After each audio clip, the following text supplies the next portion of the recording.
રાજકોટમાં પીજીવીસીએલનું વીજ ચોરીને લઈને મેગા ઓપરેશન હાથ ધરવામાં આવ્યું છે। 18 નવેમ્બરથી 22 નવેમ્બર સુધીમાં ₹5.74 કરોડની વીજ ચોરી ઝડપાઈ છે, તો સૌરાષ્ટ્રના અલગ અલગ જિલ્લામાંથી ₹5 કરોડથી વધુની વીજ ચોરી ઝડપાઈ છે।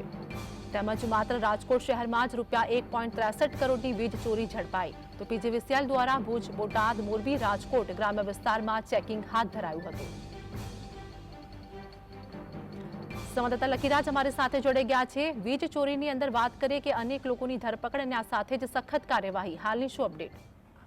આપને જણાવી દો કે રાજકોટ સહિત સૌરાષ્ટ્રમાં પીજીવીસીએલ દ્વારા ચેકિંગ છે તે હાથ ધરવામાં આવ્યું છે। મેગા ઓપરેશન હાથ છે તે ધરવામાં આવ્યું હતું, જે ગત તારીખ 18 થી જે 22 તારીખ સુધીમાં 5 કરોડ 74 લાખ જેટલું જે વીજ ચોરી છે તે અત્યાર સુધીમાં ઝડપાઈ ચૂકી છે।